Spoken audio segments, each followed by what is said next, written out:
पुणे आणि साताऱ्यात मुसळधार पाऊस, या ठिकाणी ऑरेंज अलर्ट. तर हवामान विभागाने सोमवारी 30 जून रोजी मान्सूनच्या अंदाजाबाबतची महत्त्वाची अपडेट जारी केली आहे. हवामान विभागाने मान्सूनचा प्रभाव राज्याच्या काही भागात दिसून येणार असल्याचा अंदाज वर्तवलेला आहे. भारतीय हवामान कृषी विभागाच्या आणि इतर हवामान तज्ज्ञांच्या माहितीनुसार हवामानाची शक्यता वर्तवलेली आहे. तर कोकण आणि घाटमाथ्यावर रायगड, रत्नागिरी आणि सिंधुदुर्गात हवामान खात्याने पावसाचा ऑरेंज अलर्ट जारी केला आहे.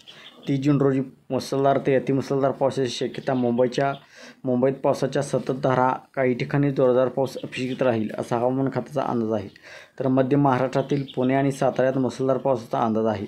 सांगली आणि कोल्हापूरमध्ये मध्यम स्वरूपाच्या पावसाचा अंदाज वर्तवला आहे. नाशिक आणि अहमदनगरमध्ये काही ठिकाणी पाऊस असेल. घाटमाथ्यावर प्रवास करताना सावधगिरी बाळगावी असा हवामान खात्याने सावधगिरी बाळगण्याचा सल्ला दिला आहे. तर विदर्भात काही ठिकाणी मुसळधार पाऊस तर काही भागात हलका ते मध्यम स्वरूपाचा पाऊस हजेरी लावणार आहे. तसेच हवामान विभागाने विदर्भामध्ये येलो अलर्ट जारी केला आहे. शेतकऱ्यांनी पेरणी आणि पिकांच्या नुकसानीबाबत सतर्क राहावे. तर मराठवाड्यामध्ये तुरळक ठिकाणी हलका ते मध्यम स्वरूपाच्या पावसाची शक्यता आहे. काही भागांमध्ये मेघगर्जनेसह पाऊस थैमान घालेल.